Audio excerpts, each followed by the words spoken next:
pengen baca buku, tapi karena harganya sangat-sangat mahal, jadinya kita batal untuk membaca buku, tidak mau membaca buku gara-gara harganya.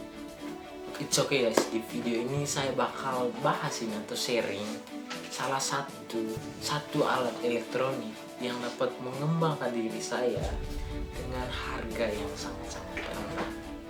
Apa dia alat elektroniknya? Nonton video sampai habis.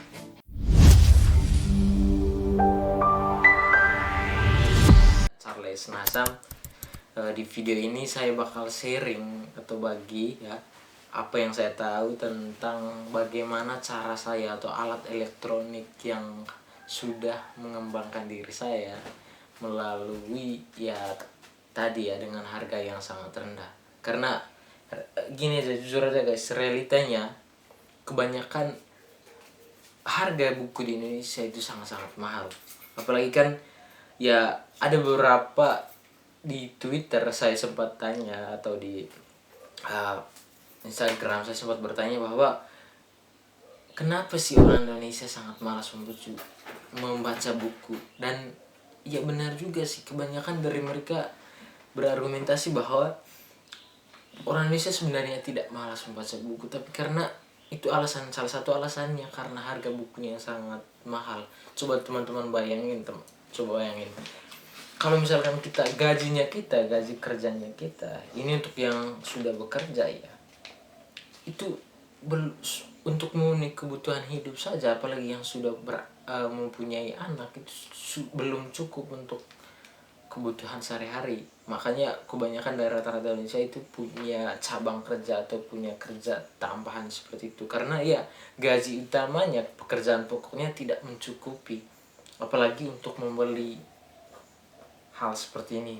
Sepertinya membeli buku yang sangat susah bagi masyarakat Indonesia untuk membeli hal seperti ini. Dan tidak salah juga, saya berpikir ini juga menjadi alasan kenapa orang Indonesia itu cenderung meminat membaca bukunya sangat rendah ya. Itu juga alasan kenapa, ini menurut saya, kenapa orang Indonesia sangat malas membaca buku. Tapi it's okay guys, saya juga pernah berada di posisi ini, apalagi saya waktu itu masih pelajar dan saya sekarang masih pelajar. Ya tau lah ya, kita masih pengangguran dan belum punya penghasilan utama untuk kehidupan. Kita masih dibiayai oleh orang tua.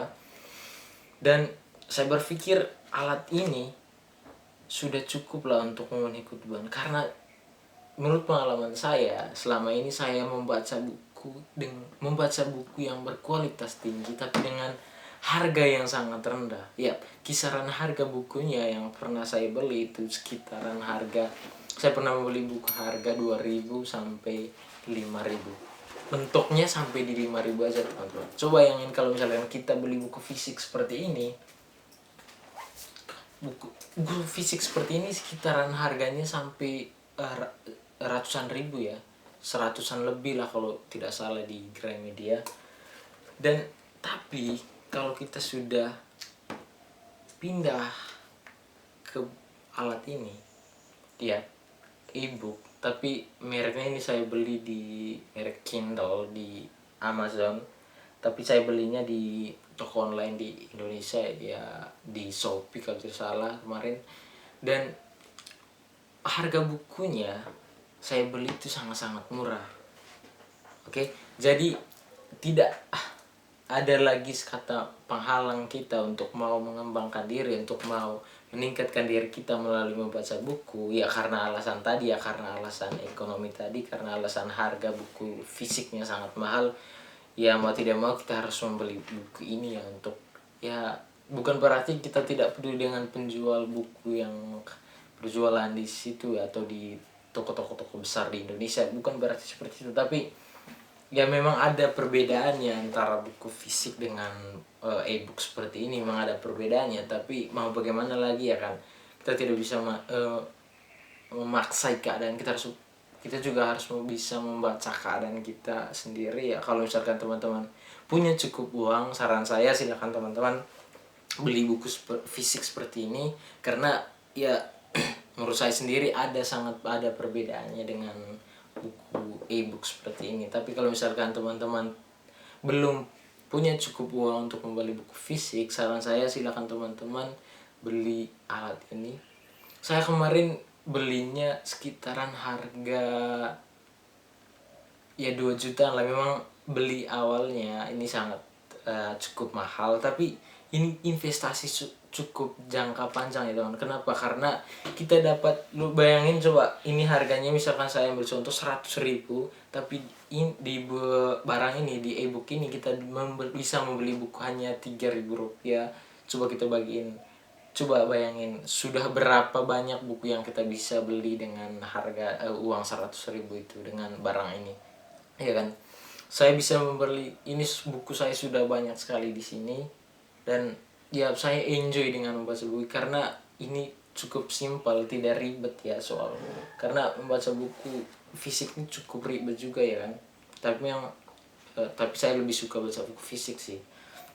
Tapi karena alasan itu tadi ya mau bagaimana lagi ya kan. Di sini kita sangat simpel sekali, apalagi kontras ini beda sekali dengan layar HP yang dapat merusak mata kita. Tetapi di sini sangat rendah sekali, sangat aman untuk mata. Dan ya itu tadi ya, alasan saya sih karena ekonomi tadi, karena uang tadi, karena harganya tadi. Makanya saya saranin teman-teman, kalau misalkan belum punya cukup uang untuk membaca buku, untuk mengembangkan diri teman-teman, improve diri teman-teman, saran saya beli alat ini untuk baca lebih banyak buku. So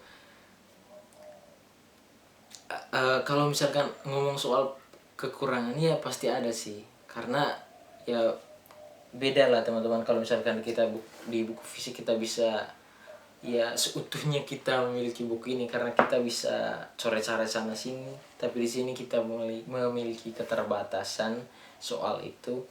Ya it's okay aja lah ya, karena kan kita lihat situasinya kan karena kita soal ekonominya. Oke? Itu aja sih teman-teman, alat pengembangan diri saya yang dapat mengubah saya. Teman-teman bisa beli di toko online, harganya sekitaran begitu. Saya beli kemarin ya 2.80.000 ya, cukup mahal sih sebenarnya. Tapi ya it's okay lah, karena ini menurut saya invest jangka panjang saya. Jadi nggak apa-apa sekali, karena sudah banyak, dengan uang 2 juta itu sudah banyak buku yang sudah mengubah hidup saya. Ya setidaknya menjadi tingkatnya lebih baik sedikit lah jadi orang, ya kan? Jadi orang yang mau berpikir. So teman-teman, kalau misalkan teman-teman punya penghalang soal ekonomi tadi untuk mau mengembangkan diri melalui membaca buku, saran saya silakan teman-teman beli barang ini. Oke? Thank you so much for watching. Saya pamit undur diri. Thank you.